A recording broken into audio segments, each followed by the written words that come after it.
ஐயனார் துணையில் சந்தாவோட கல்யாணம் நடக்கிற மண்டபத்துக்கே பாண்டியன், பல்லவன், சேரன், சோழன் எல்லாரும் அங்கே போயிடுறாங்க.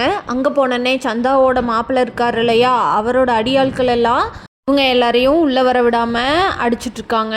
அந்த நேரத்தில் சந்தா எந்திரிச்சு நான் கன்சீவாக இருக்கேன் அப்படின்னு சொல்லி கத்துறாங்க.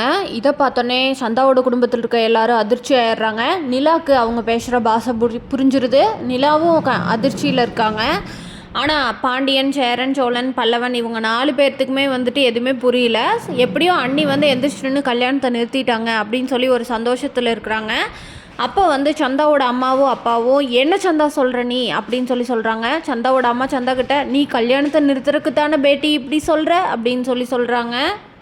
நைமா, நான் கன்சீவாக இருக்கேன், என்னோட வயிற்றில் வளர்கிற இந்த குழந்தைக்கு காரணம் சேரன் தான் அப்படின்னு சொல்லி சொல்கிறாங்க.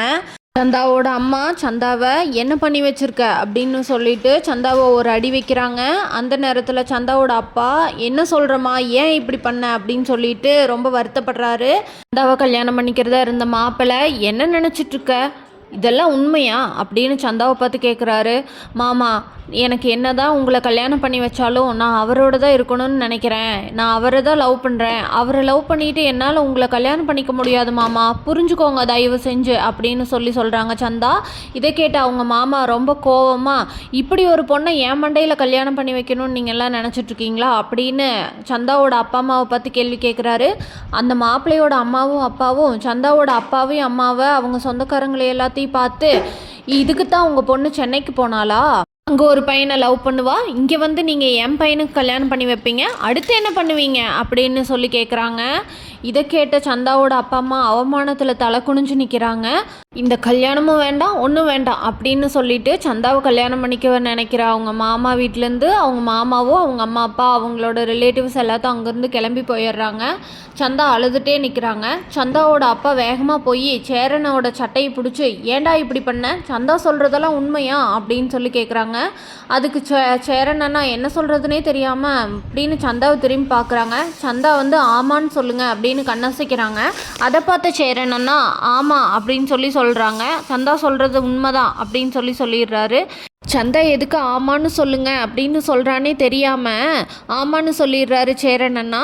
ஆமான்னு சொன்ன சேரன் அண்ணாவை பார்த்து நிலா ரொம்ப ஷாக்காகி நிற்கிறாங்க.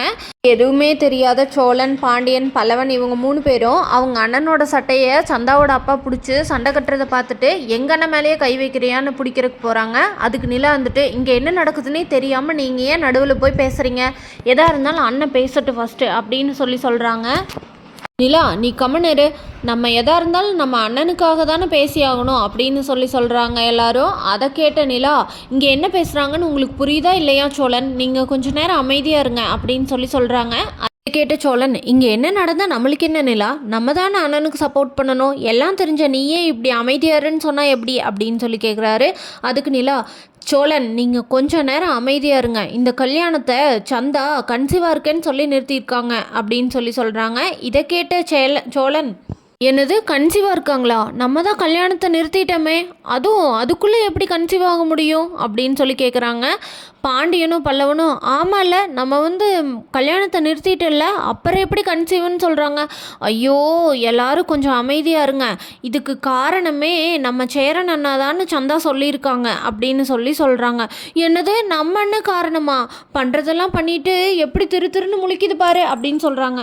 ஓ, பாண்டியனும் சோழனும் என்னென்ன நம்ம அண்ணனா இப்படி பண்ணியிருக்கு அப்படின்னு கேட்குறாரு பாண்டியன். அதுக்கு பல்லவன், ஐயோயோ ஆமாண்ணே, நம்ம அண்ணன் தான் இப்படி பண்ணியிருக்கும் போலையே, நம்ம அண்ணன் போய் பேசுகிறத பார்த்தாலே அப்படி தான் இருக்கே அப்படின்னு சொல்கிறாரு.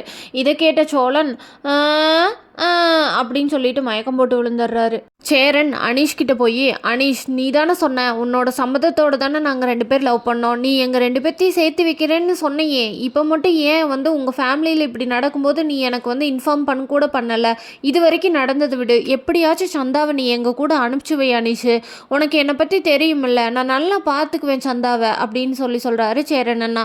இதை கேட்ட அனீஷ், பையா என்னால் ஒன்றும் பண்ண முடியாது பையா, எங்கள் வீட்டை மீறி இது வரைக்கும் சொன்னதெல்லாம் போதும் அனிஷு, இதுக்கு மேலேயாச்சும் சந்தாவை தயவு செஞ்சு எங்களோட தாட்டி விடு அப்படின்னு சொல்கிறாரு. அப்படியெல்லாம் கூட்டிகிட்டு போக முடியாது பையா, சொன்னால் புரிஞ்சுக்கோங்க அப்படின்னு சொல்கிறாரு. இல்லை அனிஷு, என்ன நடந்தாலும் சரி, நான் சந்தாவை நான் கூட்டிகிட்டு போக தான் போகிறேன் அப்படின்னு சொல்கிறாரு சேரன் அண்ணா. போய் உங்கள் அப்பா கிட்ட சொல்லு அனிஷு அப்படின்னு சொல்கிறாரு. அதுக்கு உடனே அனிஷ் பையா சரி இருங்க அப்படின்னு சொல்லிட்டு அவங்க அப்பா கிட்ட போய் பேசுகிறாரு. அதுக்கு சந்தாவோட அப்பா அனிஷ் பையா கிட்ட நாளைக்கு அவங்கள வீட்டுக்கு வர சொல்லு அப்படின்னு சொல்கிறாங்க.